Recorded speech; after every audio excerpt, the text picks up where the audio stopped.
2:45. 2:45. Desde el estudio. Concierto.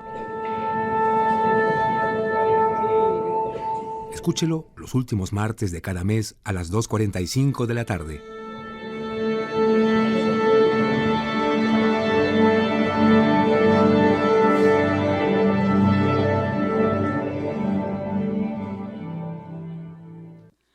Buenas tardes, estimados Radio Escuchas, les saluda Caterina Chatzke. Estamos en el espacio 2:45 dedicado a las efemérides, músicos, artistas y acontecimientos de cada día. Hoy es martes, 31 de enero. Es el último martes del mes, que siempre nos trae alegría de compartir con ustedes nuestro concierto en el estudio de Radio Universidad.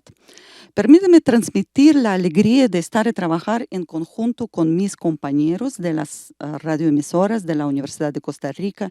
Aquí en el estudio se encuentran mis colegas. Por ahí Mariana Rivera, por ahí Fabiola Cordero y Adrián Vega. También en el estudio se encuentra Paolo Marín, Adrián Brenes aquí presente y claro que sí, producción visual. Podemos decir o hablar sobre Ángela Esquivel, Victoria Santamaría e Isaac Quesada, ¿verdad? Isaac Quesada. Zúñiga, Isaac Zúñiga, sí, claro que sí. Pero lo más importante en nuestro concierto son nuestros invitados y precisamente me gustaría presentar al ensamble de música antigua Céfiro.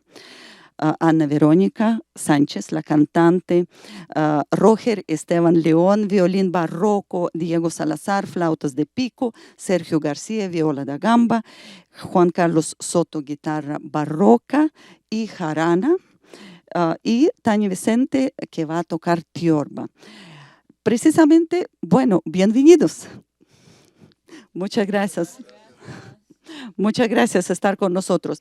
Saben que yo también quería dar buenas noticias para nuestros radioescuchas, porque precisamente tenemos nuestros invitados, el ensamble de música antiguo Céfiro, pero también tenemos su disco que el ensamble ha grabado hace 2-3 años atrás. Bueno, antes de pandemia, grabó precisamente en el estudio de Radio Universidad, así que tenemos este disco del ensamble Céfiro.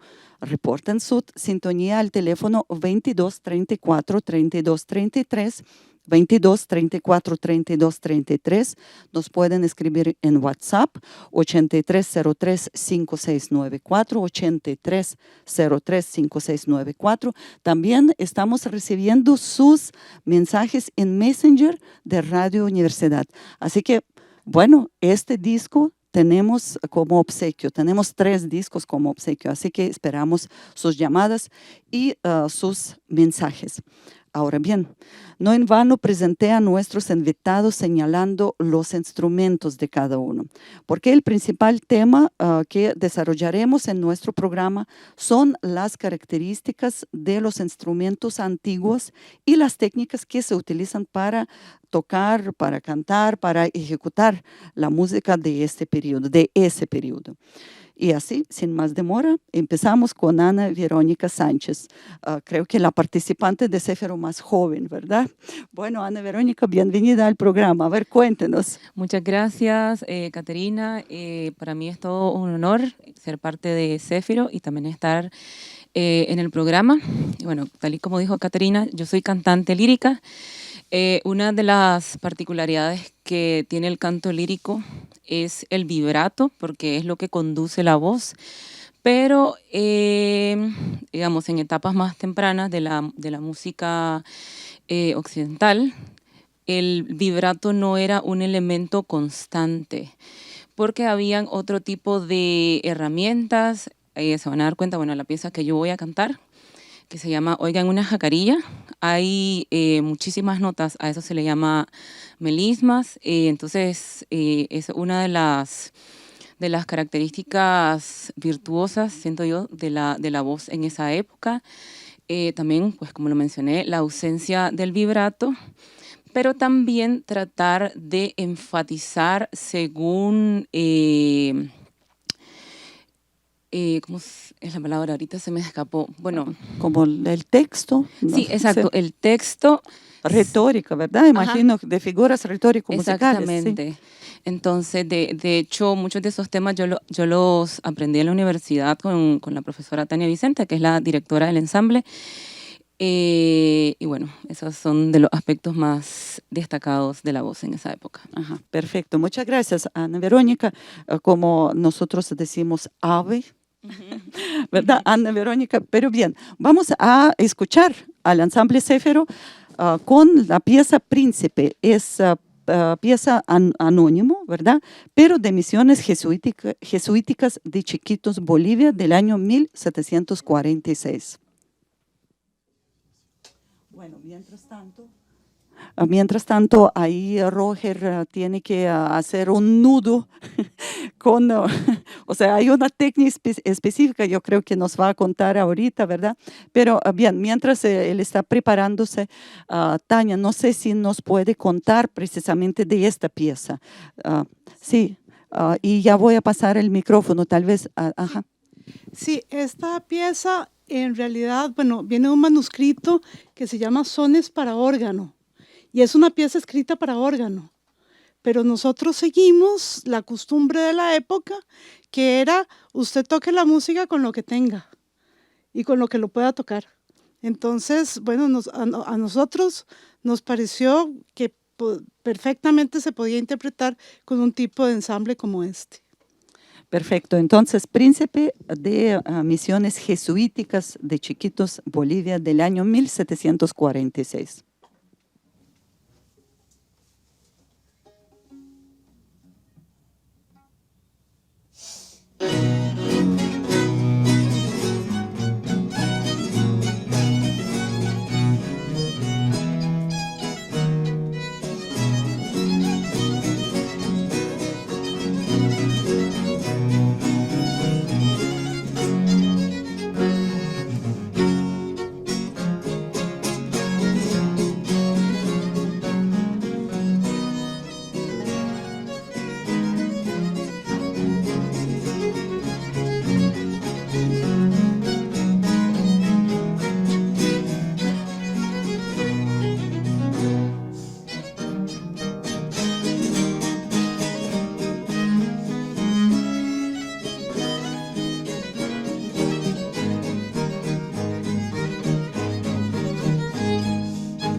Acabamos de escuchar Príncipe, que es la pieza anónima que se encontraron, imagino, ¿verdad, Tania? En misiones jesuíticas de Chiquitos en Bolivia en el año 1746. O tal vez fue impresa, ¿cierto? El manuscrito tenía esa... Sí, en manuscrito. Sí, el manuscrito tenía esa fecha. Bien, perfecto. Ahora sí, por ahí está Roger, ¿verdad? Que estaba preparándose para mostrarnos precisamente esta técnica de cómo hasta se pone el violín, ¿verdad? Cuéntenos. Bueno, muy buenas tardes, tengan todos los radioescuchas. Yo voy a hablar un poquito de por qué es que yo me amarro el violín de esa manera.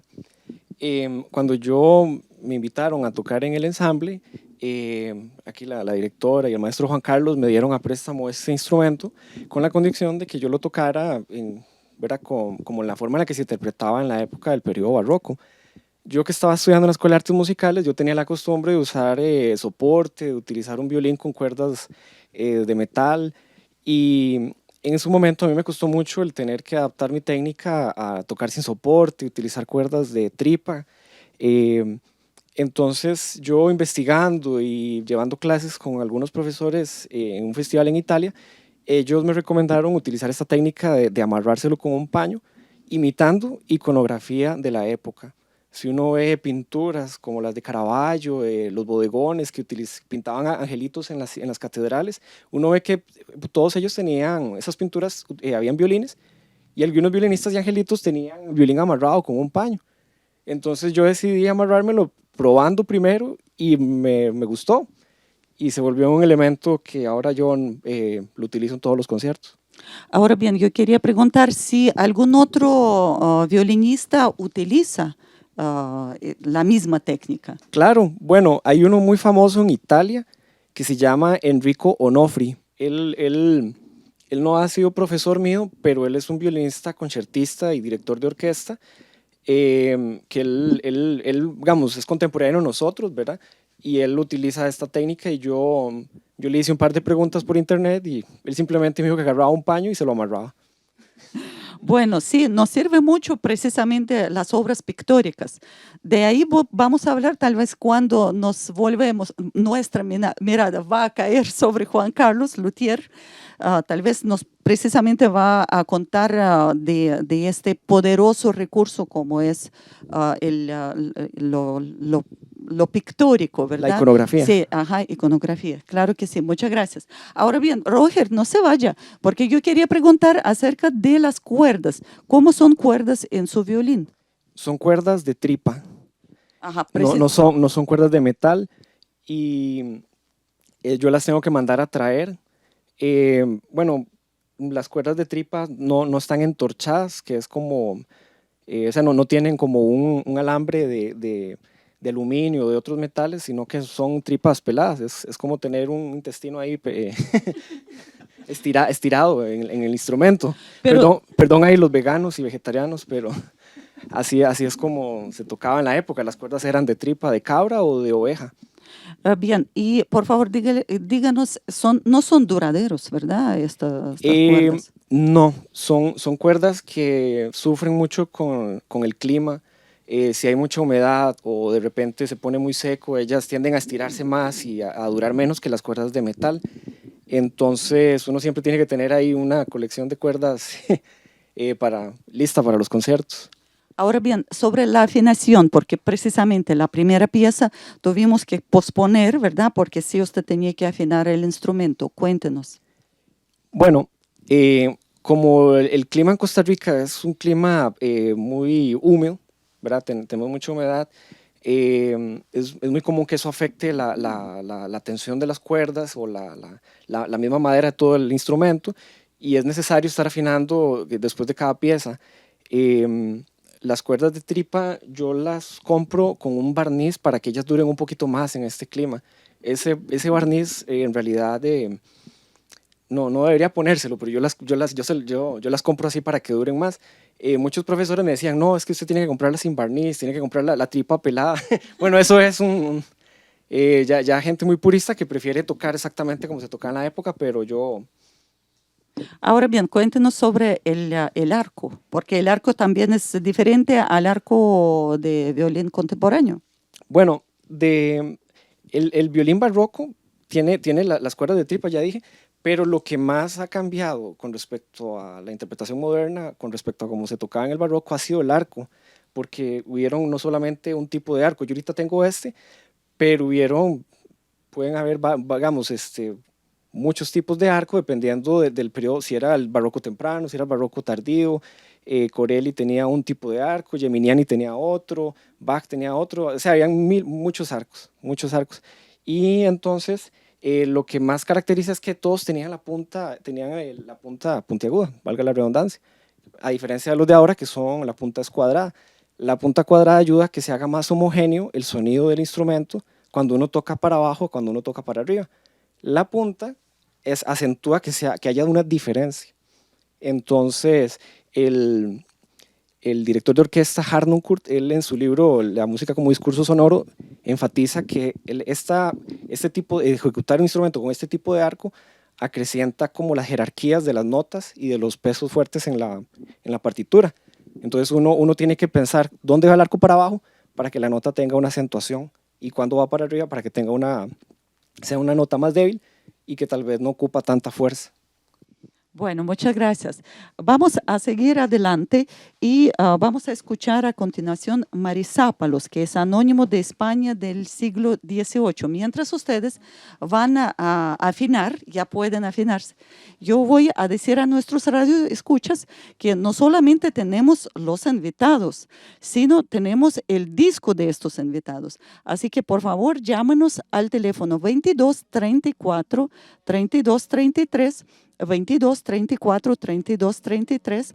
También nos pueden escribir en WhatsApp 8303 5694 8303 5694 y Fabiola me ayuda a recibir mensajes también en Messenger de Facebook de Radio Universidad.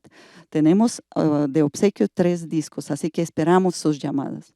Muchas gracias. Vamos a escuchar precisamente Marisápalos. Después nos cuentan qué significa Marisápalos, ¿sí? Pero bien, escucharemos.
quería preguntar qué significa Marisápalos. Es un nombre de una personaje de la época. En realidad no se sabe muy bien quién era, todos dicen simplemente una muchacha.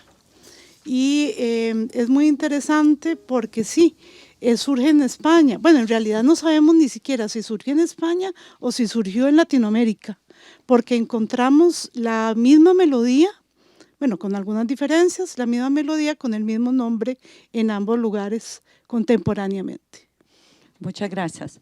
Y les recuerdo que estamos en el espacio 245 desde el estudio con el primer concierto de este año 2023. Les recuerdo que hoy nos acompañan los invitados del ensamble de música antigua Céfiro. Después les preguntamos, Céfiro, ¿este viento de qué sale? ¿De sur, de norte, de oeste, de este? Pero bien, ahorita viene la pregunta. Prepárense.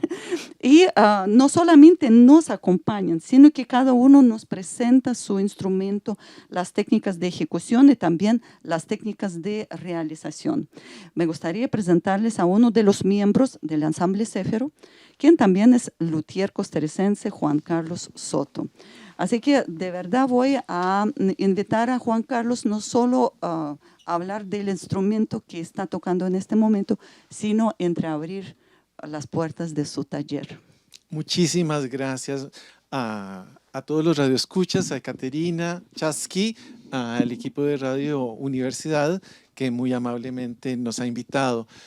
Pues mi quehacer ha sido durante varias décadas el de constructor de instrumentos, que básicamente lo he combinado en diferentes facetas, porque hay que entender que el trabajo de un constructor gravita en diferentes esferas que son coherentes a nuestra culturalidad. La primera es nuestra historia más antigua.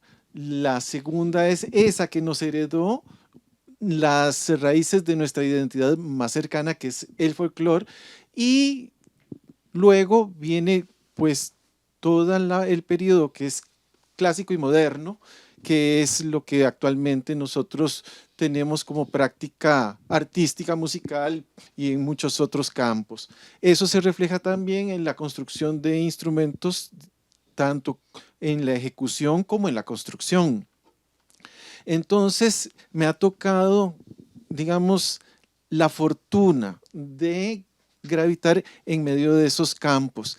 Es interesante también señalar que uno tiene, en el caso de ser un operador en este ámbito de cosas, uno tiene que ver dos aspectos que son disímiles entre ellos. El primero es algo que es muy directo en el quehacer, cortar madera, decidir cómo se trabaja en el taller para hacer un instrumento, qué madera se selecciona, de dónde se consigue y cómo hago yo materialmente para producirlo.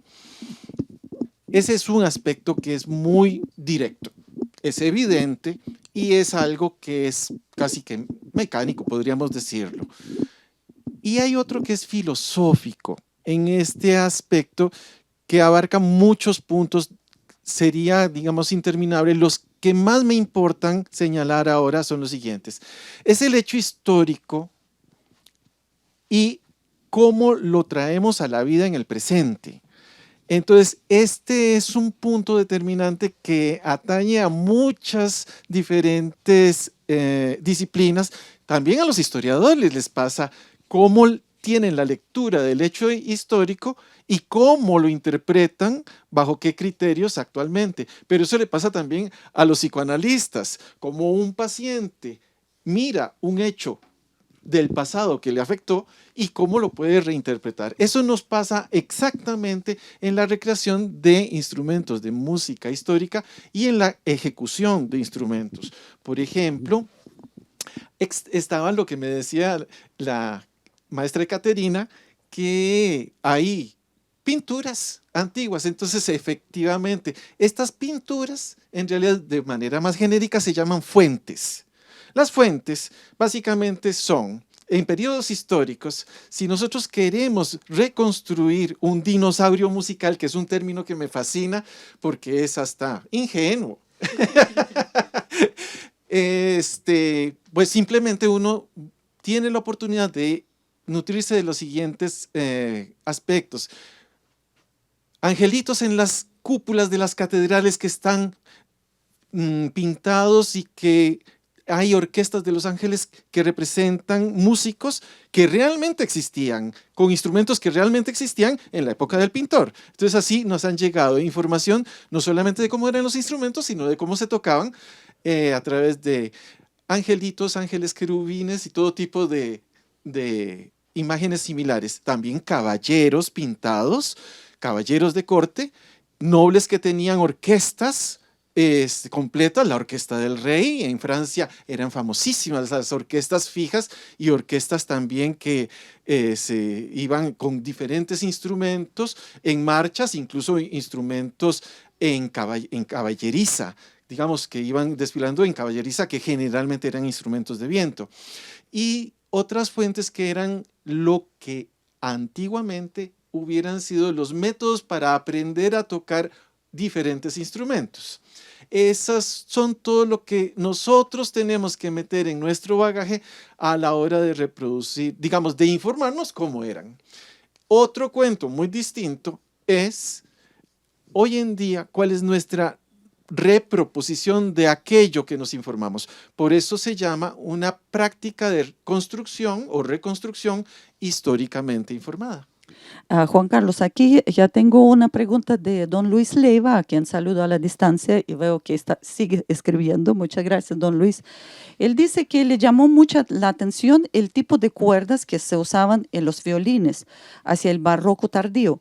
Su pregunta es, si el violín barroco usaba cuerdas de tripa de animal, ¿la guitarra del barroco también? Por supuesto que sí. Los materiales son los que habían en la época. La historia de las famosas cuerdas de tripa es que de veras eran de tripa, pero eran de tripas de corderitos, sobre todo.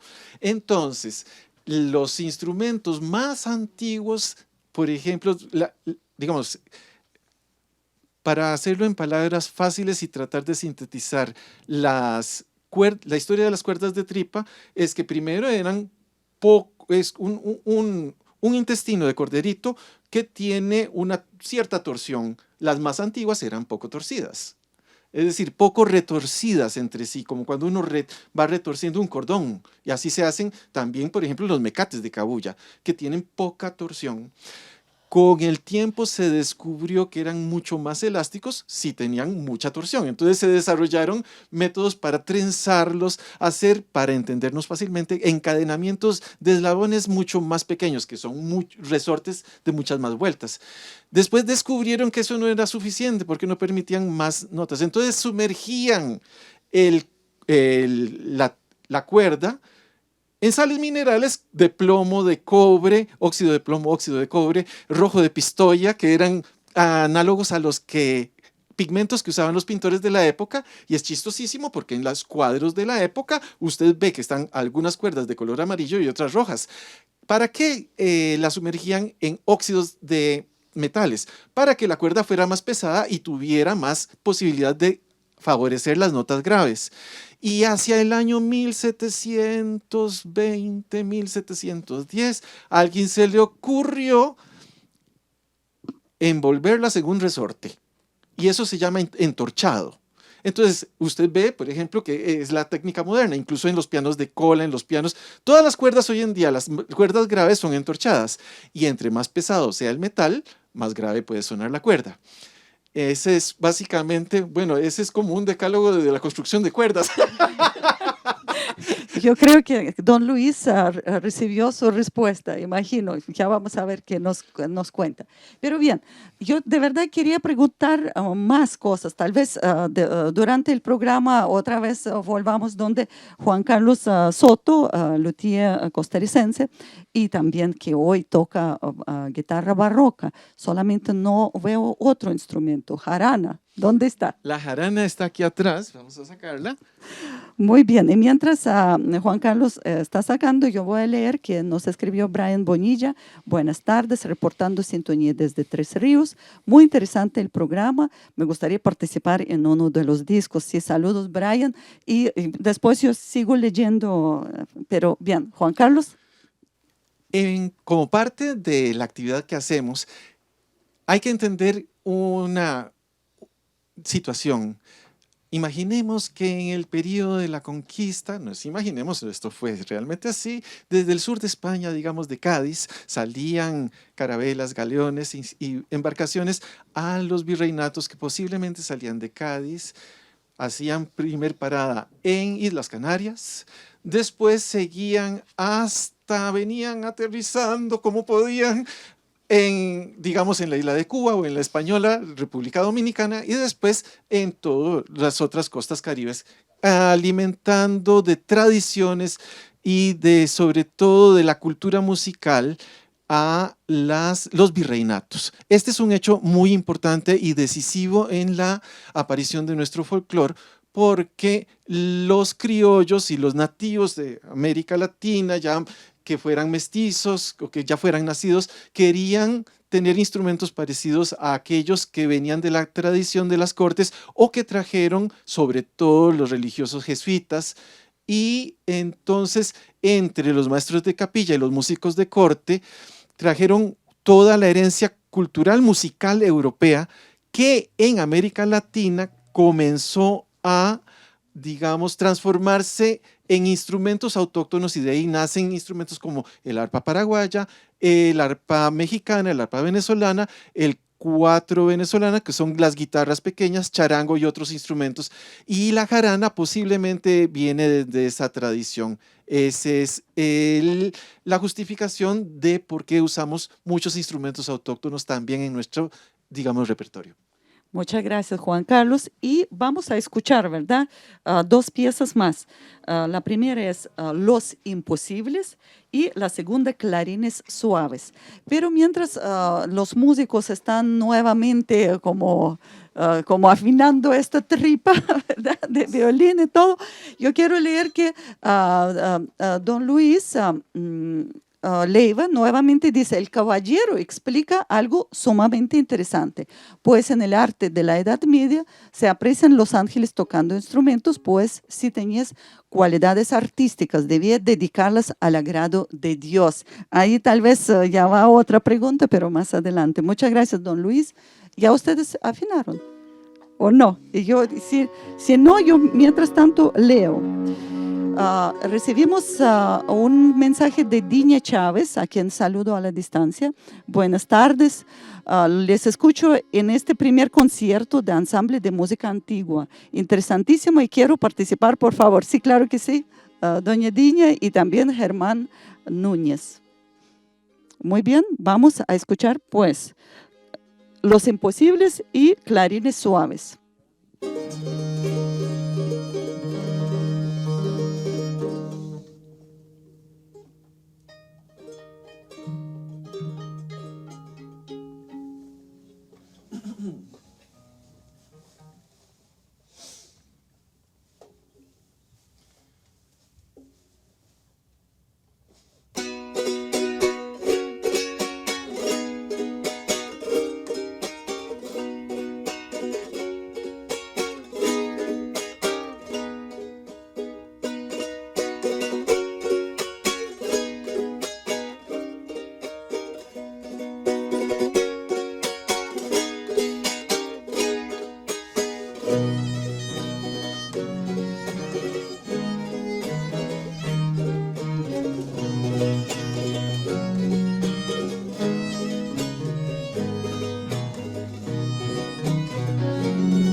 Bueno, mientras tanto se preparan el ensamble Céfiro para tocar la pieza Clarines Suave de Manuel Joseph Quiroz o Joseph de Guatemala. Precisamente ya nos estamos arribando a Centroamérica. Me gustaría leer lo que escribió una de nuestros radioescuchas, Eugenia Rodríguez. Excelente programa el de hoy, los felicito. Esta música lo transporta a uno. Bellísima. Me encantaría participar para obtener un disco. Así que vamos a escuchar. Muchas gracias, doña Eugenia Rodríguez.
Muchas gracias. Aquí nuevamente doña Eugenia Rodríguez nos pregunta, ¿cuáles son los temas que interpretan en sus piezas musicales? Me da la sensación que hablan sobre desamores y aventuras. ¿Quién quiere responder? Tania. Bueno, en realidad la gran mayoría de las obras que no son religiosas, pues hablan del amor, y hay que decirlo, entre un hombre y una mujer. Después está el otro tipo de amor, que es el amor hacia Dios. Todo este repertorio es así. Todo este repertorio es un repertorio donde es muy importante, como decía Verónica, la retórica, los afectos. Entonces, siempre que se hacen los textos, pues se trata de sacar eso. Nosotros estamos haciendo algunas obras que son instrumentales. Me gustaría mencionar que, por ejemplo, la que acabamos de hacer, Los Imposibles, salió de un manuscrito para guitarra, el manuscrito Saldívar, que se encontró en México, pero el repertorio era español, y también nosotros lo unimos con piezas tradicionales, con melodías tradicionales mexicanas. Y lo mismo pasa aquí, por ejemplo, en la Martiniana. Es una obra mexicana escrita de origen zapoteco, que hoy en día lo encontramos con el nombre de la Martiniana y se ha convertido en una pieza muy popular, pero realmente es una pieza indígena y por eso nosotros la retomamos. Pero antes de escuchar precisamente esta pieza martiniana, no sé si nuestros radioescuchas han de pronto puesto la atención que en estas piezas aparecieran flautas de pico. Y esto le dio un matiz completamente diferente, ¿verdad? Dos primeras piezas, o sea, más dulce, o sea, de verdad nos acercó a una dulzura, a una suavidad. A ver, Diego Salazar, por favor, nos puede contar precisamente sobre flautas de pico, y de verdad sí, son bastantes flautas. Gracias a Caterina y a los que nos escuchan. Sí, bueno, creo que es de los instrumentos más populares, pues se utiliza en la mayoría de las escuelas, pues su construcción actual, digamos, o una de sus variaciones es que se hacen de resina, pero inicialmente se hacían de madera, pues de muchos tipos, ¿verdad? Este es de los instrumentos más antiguos, realmente se han encontrado, por lo que se acerca a esta flauta, o sea, miles de años, pero digamos que su auge se dio en el Renacimiento y el Barroco. Se utiliza o se tiene escritos desde la Edad Media, pero es en esta época donde se hace el auge, básicamente en el Renacimiento, y en el Barroco se da el auge, pero ya a nivel solístico, porque sí se utilizaba a nivel de solista con orquesta. Vivaldi, Telemann, Corelli escribieron muchísimas obras para flauta a nivel solístico.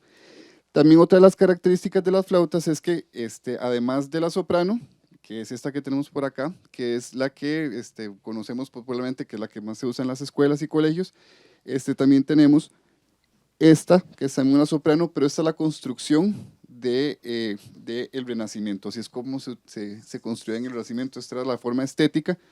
Y también tenemos, bueno, hay muchísimas más, pero aquí tengo, por ejemplo, un alto, que esta es un registro más grave. La flauta entre más grande, bueno, generalmente los instrumentos entre más grandes es más grave su registro. Muy bien, muchas gracias, Diego. Es que aquí vienen los mensajes. Nuevamente, doña Eugenia Rodríguez nos dice, el ensamble Céfiro tiene una página o están en redes sociales para saber dónde se presentan durante el año. Céfiro Costa Rica. Ajá, Céfiro Costa Rica. En Facebook. En Facebook, ajá, perfecto. Muchas gracias. También nos llama, bueno, escribe don Luis, he estado escuchando este tipo de música y me suena como a villancicos, pues en el Renacimiento y el Barroco era considerada música popular, es decir, el pop de antaño. Bueno, y también estamos recibiendo varios mensajes de Andrés Alfaro, también de María Rodríguez, de Abraham Castañeda, a Emilia desde Barrial de Heredia. No sé, no puedo contestar mensajes del teléfono como no me da, pero sí, sepan que sí, hemos recibido sus mensajes para participar. Tania. Bueno, sí, tiene toda la razón. La gran mayoría de las obras profanas se trata de villancicos. Lo que pasa es que en esta época habían villancicos profanos y villancicos religiosos. El villancico, cuando llega en tiempo de la colonia a Latinoamérica, porque recordemos que el villancico es español, ¿verdad? Cuando llega a Latinoamérica prácticamente se convierte en un género religioso asociado pues a la Navidad o también a Corpus Christi. Muchas gracias. No, de verdad, hay toda la historia, ¿verdad? Como para sentarse a leer, escuchar y otra vez a leer y pasar las páginas, ¿verdad? Pero bien, antes de escuchar la famosa pieza, de verdad es muy famosa del repertorio hispanoamericano titulada Oigan una jacarilla, del guatemalteco Rafael Antonio Castellanos, me gustaría presentar a Sergio García, que toca la viola da gamba. Hola, saludos a todos, mucho gusto. Mucho gusto. Sergio, cuéntenos sobre su instrumento. Bueno, yo toco la viola de gamba. Esta específicamente es una viola de gamba bajo. Ahorita voy a hablar un poco de los tipos que hay. Sus inicios son en el siglo XV. Viene de un instrumento que se llama vihuela. La empezaron a tocar con arco, este que tenemos por acá. Y con eso nacieron las primeras violas. Luego, en el siglo XV, XVI y XVII, se trasladó a las cortes de Italia, en donde la empezaron a llamar viola da gamba, que en español significa viola de pierna, a diferencia de su contraparte, por decirlo así, viola di braccio, que es la viola de brazo y el antepasado del violín. En cuanto a las violas, como le decían, esta es una viola bajo. En aquel entonces no existía la familia del violín como hoy en día, sino que existía la familia de viola de gamba y existían distintas violas de gamba de distintos tamaños y distintas afinaciones. Entonces esto llegó a crear agrupaciones solo de violas de gamba conocidas como consorts de violas. Algo muy característico de la viola de gamba es que el arco no se agarra como el violín o el cello, sino que se agarra por debajo. Y es una técnica muy distinta que podemos ver especialmente en cuadros de la época renacentista y de la Edad Media, cómo agarran el arco desde abajo, y esto les permitía crear articulaciones muy variadas y muy ricas a las que tenemos en comparación hoy en día. Y por otro lado, la viola de gamba fue considerada el instrumento que más podía similar la voz humana entre las cuerdas, entonces pues le dio bastante importancia por muchos años. Muchas gracias. Y bien, vamos a escuchar esta pieza, ¿verdad? Oigan una jacarilla del guatemalteco Rafael Antonio Castellanos en una interpretación de nuestros invitados, Ensamble de Música Antigua Céfiro. Ahorita van a tocar todos, ¿verdad? Entonces hay que afinar. Sí. Pero bien, mientras ustedes afinen, yo también voy a leer, por ejemplo, Andrés Alfaro, que nos escribe, escuchando el ensamble Céfiro. Ustedes afínense. Bueno, si quiere participar en el disco, también vamos a ver aquí, Brian Bonilla. Bueno, creo que sí, ya leí, reportando sintonía desde 13 Ríos. Muy interesante el programa. Gracias, Brian. Vamos a escuchar entonces, Oigan una jacarilla.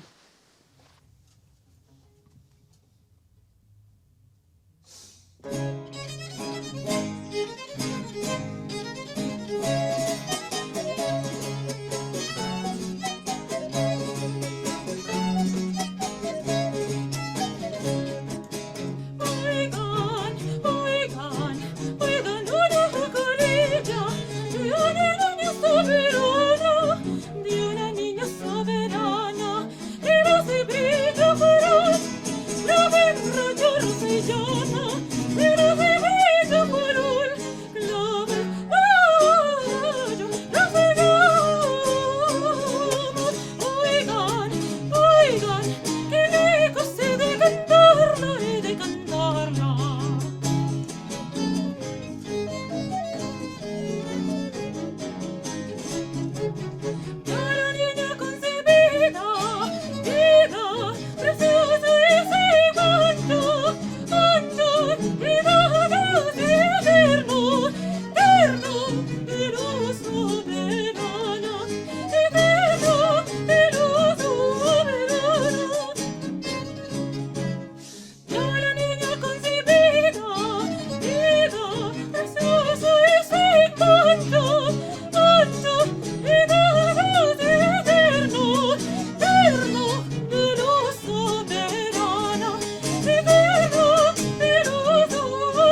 Muchas gracias.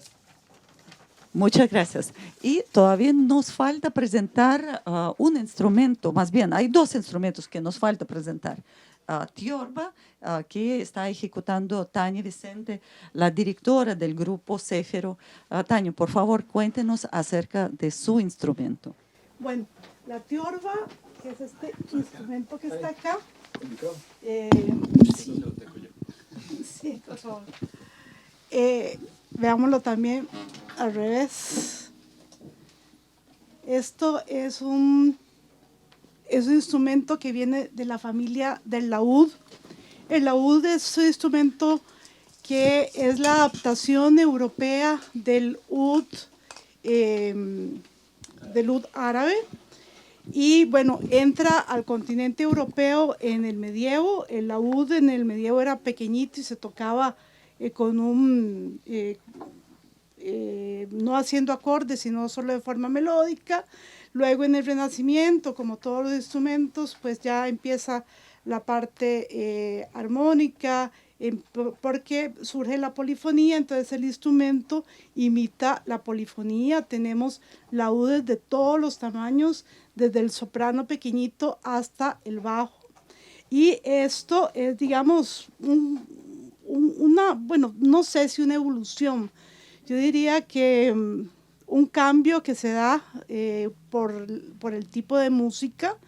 En el barroco la música, además de haber música contrapuntística, también surge la monodia acompañada, o sea, lo que hoy conocemos como ópera, o el canto acompañado, digámoslo así, y para acompañar se necesitaba de un instrumento más ágil, digamos que no hiciera solamente contrapunto, que pudiera simplemente acompañar con acordes, y también un instrumento que sonara más, porque el problema de los laúdes, como lo habrán notado, es que es un instrumento de muy poco volumen.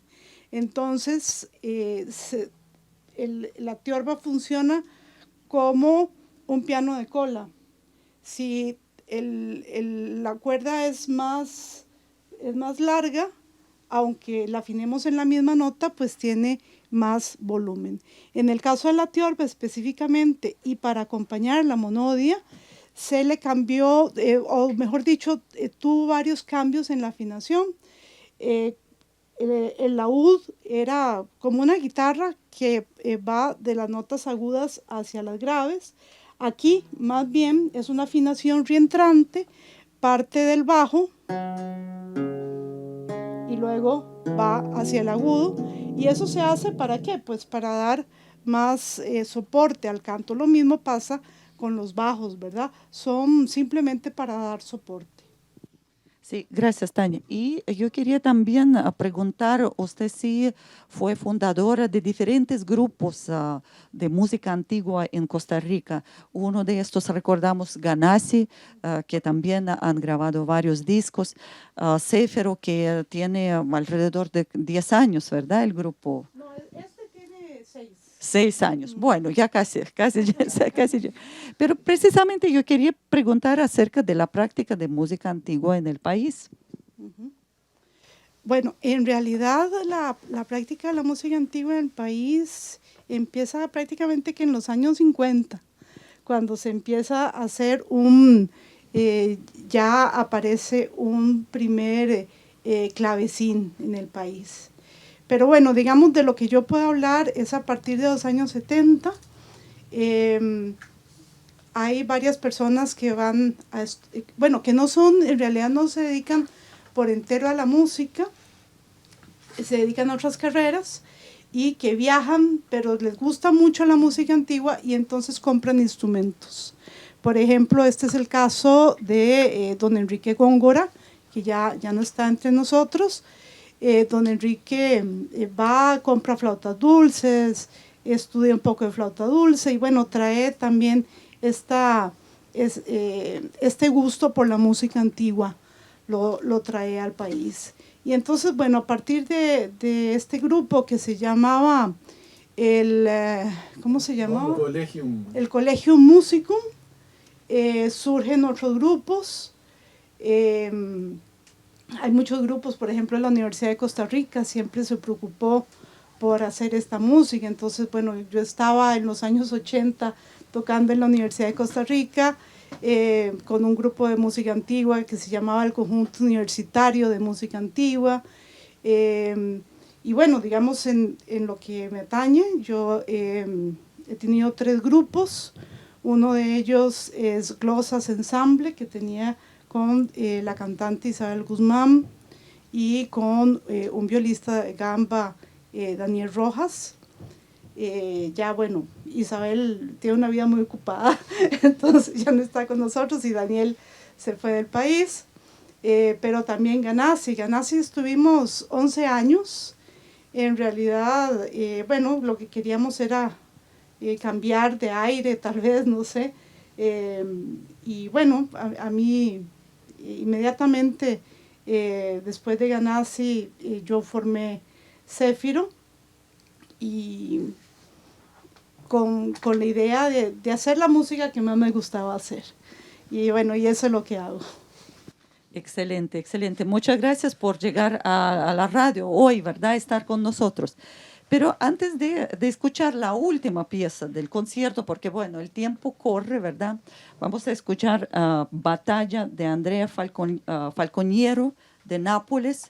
Imagino que él sí conoció a Gesualdo, a Carlos Gesualdo, ¿no? Es posible. Sí, es posible. También es de Nápoles, ¿verdad? De esta zona. Pero bien, antes de escuchar esta pieza, me gustaría recordar, todavía tenemos como 10 minutos para llamar para el disco. Tenemos obsequio de disco de Céfiro. Nuestro teléfono es 2234 3233, 2234 3233, WhatsApp 8303-5694, 8303-5694, y también nos pueden escribir en Facebook de Radio Universidad en Messenger, ¿verdad? Para reportar su sintonía. Esperamos muchísimo sus mensajes. Y nos escribe Eugenia Rodríguez. Este ha sido un programa muy interesante y ha sido exquisito escuchar este grupo de profesionales que nos han transportado con su música. Muchas gracias. Muchas gracias a usted, doña Eugenia. Luis Leiva escribe: mi patrón, don Alonso Trejos, que de Dios goce, solía decir: escuchar música antigua es como paladear el vino más exquisito. Muchas gracias, don Luis. Vamos a escuchar, pues, Batalla de Andrea Falconiero. Sí, antes de Caterina, yo quería decir una cosa sobre esta pieza, porque esta es una pieza napolitana.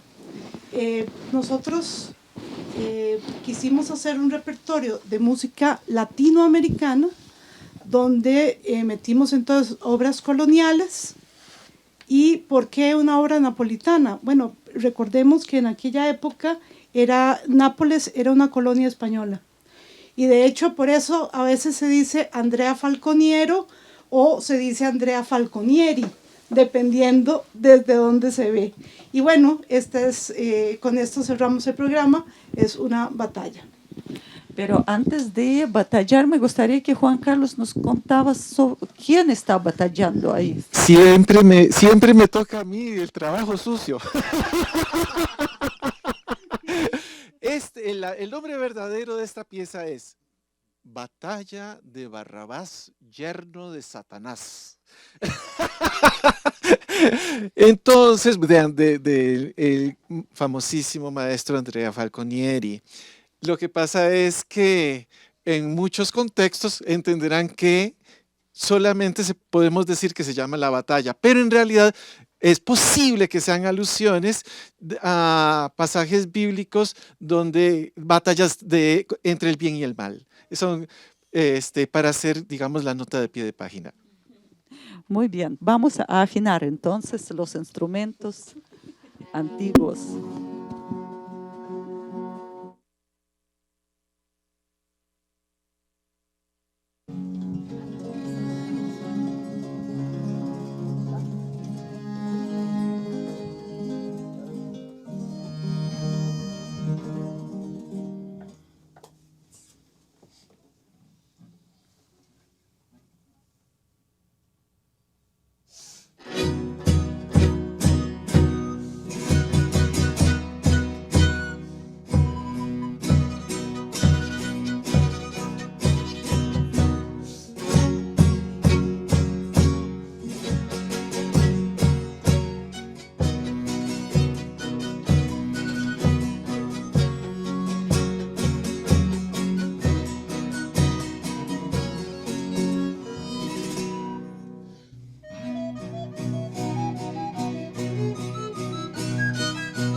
Muchas gracias. Esta fue la batalla de Andrea Falconiero, compositor napolitano, quien vivió entre los años 1585 y 1656. Y bien, ahora bien, nosotros tenemos 10 mensajes, 10 llamadas. No sé si Fabiola ha recibido más. No. Bien. Agradezco a don Luis Leiva, a María Rodríguez, a Eugenia Rodríguez, a Andrés Alfaro, Brian Bonilla, Diña Chávez, Germán Núñez, Henry Marín, Abraham Castañeda e Emilia desde Barrial de Heredia. Así nos escribió doña Emilia, muchas gracias. Tenemos 10 mensajes, 10 llamadas. Tenemos que escoger 3 números. Así que, ¿quién es el primero para escoger? Bueno, tal vez Sergio que habló muy poco. Escoge un número. Del 1 al 10. 4. 4. 4 es Andrés Alfaro. Tal vez, Ave, ¿usted qué escoge? ¿Qué número escoge? El 7. 7, Germán Núñez. Y bueno, el último, ¿quién quiere? ¿Roger? El 1. El 1, Luis Leiva, ese de don Luis, aquel, ¿verdad? Que decía que es mejor como vino exquisito, la música antigua. Muchas gracias. Ya son las 3:53 de la tarde en el estudio de Radio Universidad. Mis agradecimientos a nuestro equipo de producción, a Fabiola Cordero González en la cabina, a las colegas a las y los colegas de producción visual, Mariana Rivera, Ángela Esquivel, Victoria Santamaría, Isaac Zúñiga, a Paolo Marín y Adrián Vega, técnicos de sonido, a Adrián Brenes, que nos ayuda aquí a mover, no sé, tierra y el mar. Muchas gracias. Y también a nuestros invitados, el ensamble de música antigua Céfiro. Más bien, hay una pregunta más. Ana Verónica Sánchez, la soprano, Roger Esteban León, violín barroco, Diego Salazar, flautas de pico, Sergio García, viola da gamba, Juan Carlos Soto, guitarra barroca y jarana, y también luthier costarricense, y Tania Vicente, la directora del ensamble, y hoy que tocaba tiorba. Siempre la presento como mi musicóloga y laudista, pero hoy tocó tiorba. Bien, y una pregunta más, Céfiro, el viento. ¿Viento de dónde? Céfiro, existen los monzones, los alisios y los vientos céfiros. Encontré una referencia que decía que era un suave viento del oeste que servía para mover las flores de las colinas. Está reportado por Claudio Monteverdi, donde dice: vuelve Céfiro, Céfiro torna. Céfiro torna. Bueno, los esperamos, que tornen. Muchas gracias, muchas gracias. Y bien, así terminamos nuestro espacio. No se olviden que mañana a las 2:45 nosotros programamos juntos. Y la pregunta de mañana, hoy estaba haciendo, pero olvidé. Ahorita lo posteo en Instagram, la pregunta de mañana. Creo que está relacionado con el tiempo. Así, la pregunta de mañana para que programemos juntos es: ¿conoce ustedes las obras musicales que tiene alguna relación con el tiempo, con el concepto de tiempo? Y esto vamos a hacer mañana a las 2:45. Muchas gracias. Hasta luego. 2:45. 2:45. Desde el estudio. Concierto. Escúchelo los últimos martes de cada mes a las 2:45 de la tarde.